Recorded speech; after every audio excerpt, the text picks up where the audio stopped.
Where can you see a summer sky filled with 1.5 million bats? Austin, Texas is the place. They fly out from under the N.W. Richards Congress Avenue Bridge around sunset. Just a few at first, like scouts sent ahead to see if the coast is clear, then dozens more emerge, then hundreds, then thousands. The bats keep pouring out until more than a million swirl above the bridge like a bat tornado. Finally, they zoom off in all directions, while the spectators below reverberate with wonder. The bats attract an estimated 100,000 tourists to Austin each summer, bringing in close to $10 million to Austin's tourism industry. Every night, crowds gather on or near the bridge for the event. An imposing sculpture in the shape of a bat called Nightwing stands at the foot of the bridge, welcoming visitors to the site. Even Austin's former professional hockey team, the Ice Bats, embraced the creatures. The team's mascot was a fierce-looking cartoon bat gripping a hockey stick. Austin loves its bats so much that it holds a 2-day summer bat festival to honor the flying mammals.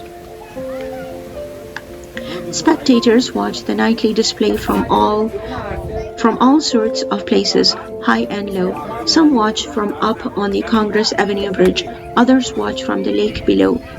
The bridge spans Town Lake. The bridge spans Town Lake on the Colorado River, where people watch the bats from rowboats, canoes, and kayaks. There is even a riverboat that gives a special bat cruises. Some people spread blankets on the lake's grassy shores to watch. Nearby downtown restaurants have tables set up on patios for viewing. When the bats come out, the guests put down their knives and forks to watch a breathtaking display of nature in the city. But once upon a time, Austin's bats were neither loved nor admired, and were breathtaking for a different reason.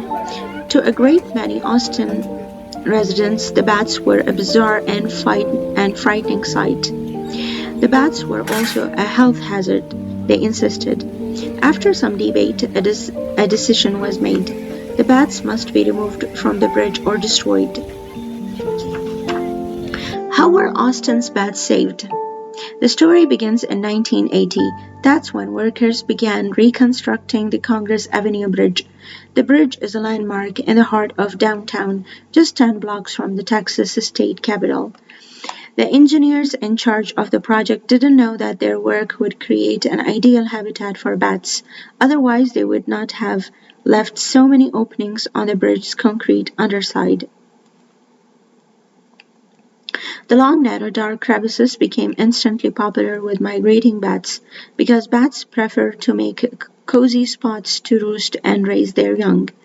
Most of the bats are pregnant females.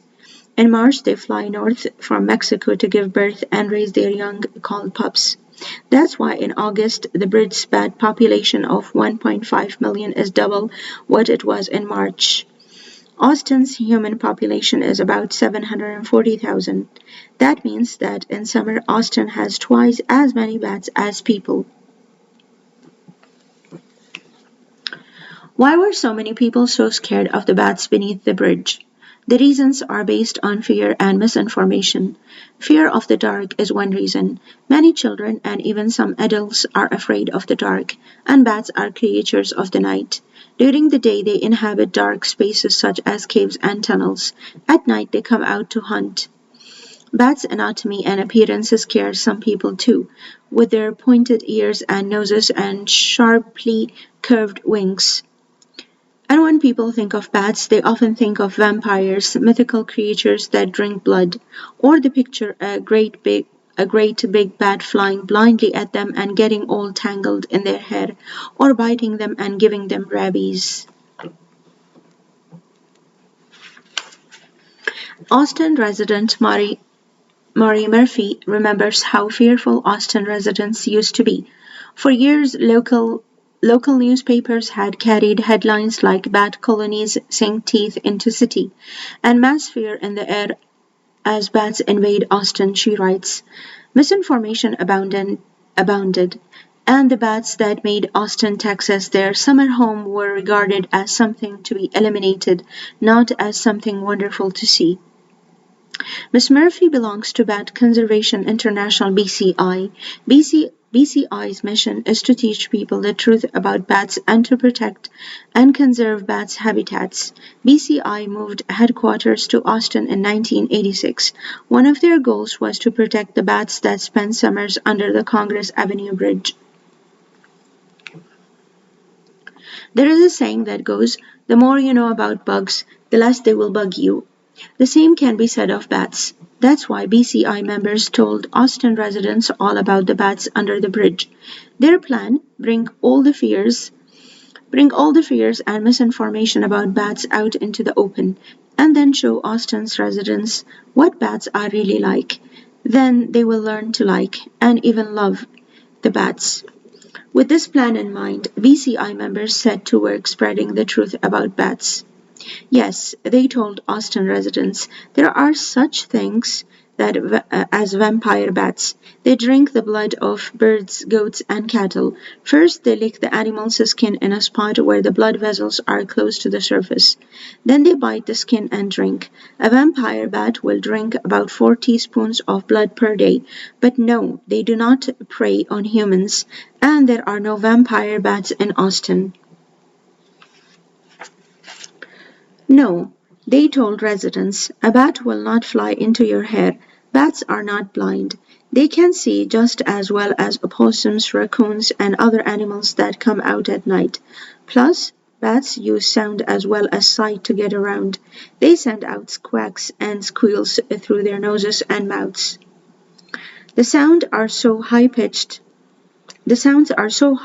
that humans can't hear them. When the sound waves hit something, they echo back to the bat. Bats' ears are set wide apart to help pick up the echoes. This special skill is known as echolocation. Ecologist Paul Garrett writes, I observed this amazing ability in the attic of a historic church in Pennsylvania, where I stood among a colony of 10,000 little brown bats. I watched them fly around the small space, and they never collided with one another, the walls or columns or my hair. Yes, BCI members said bats can carry rabies, a serious disease, but so can dogs, cats, raccoons, and foxes. Raccoons are to blame for half of the rabies cases in the United States. Bats, on the other hand, hardly ever carry the disease, and bats do not want to bite you or get tangled in your hair. Bats are shy and gentle creatures. People who come out to watch them on summer nights have nothing to fear. The Austin bats are a species called Mexican free-tailed bats. Free-tails are medium-sized bats with bodies that are around 3.5 inches long, and they weigh about half an ounce. The free-tails migrate each spring from central Mexico to roosting spots all over the southwestern United States.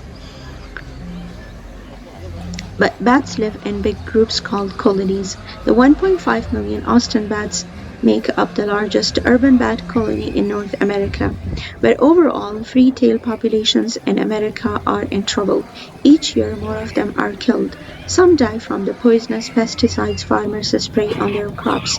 Others die or become homeless when people destroy the caves, old buildings, and bridges where they roost.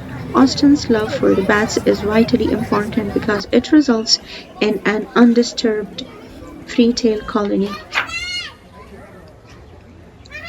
Having so many bats in Austin has many benefits, and BCI members educated the public about these benefits. Like honeybees, bats help plants grow by pollinating flowers and scattering seeds. They also help control costly yard pests. They also help control costly crop and yard pests. When Austin's bats go hunting at night, their prey is flying insects. Their echolocation skills make them expert bug hunters. The echoes from the noises that the bats make bounce back and tell them exactly where the insect is, where it's headed, and how fast it's moving. Farmers have a special reason to love the bats. Many of the insects they eat, such as cutworms and corn borer moths, are serious crop pests. Without the bats out there gobbling them up, these pests would be munching on cotton, corn, and other crops in the countryside outside Austin.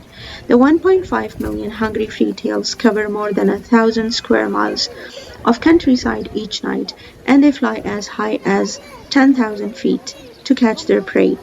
During these nightly flights, each bat eats close to its own body weight in insects.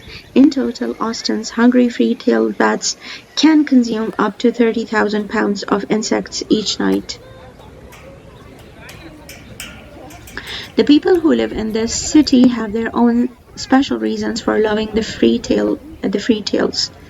For one thing, Austin's bats eat loads of mosquitoes. If not for the bats, Austin's residents would have tons more mosquitoes biting their skin and sucking their blood on summer evenings. August is the best month for bat watching. That's when most of the young pups are ready to leave the roost and join their mothers to hunt. The bats usually start coming out from under the bridge between 8 and 8:30 p.m.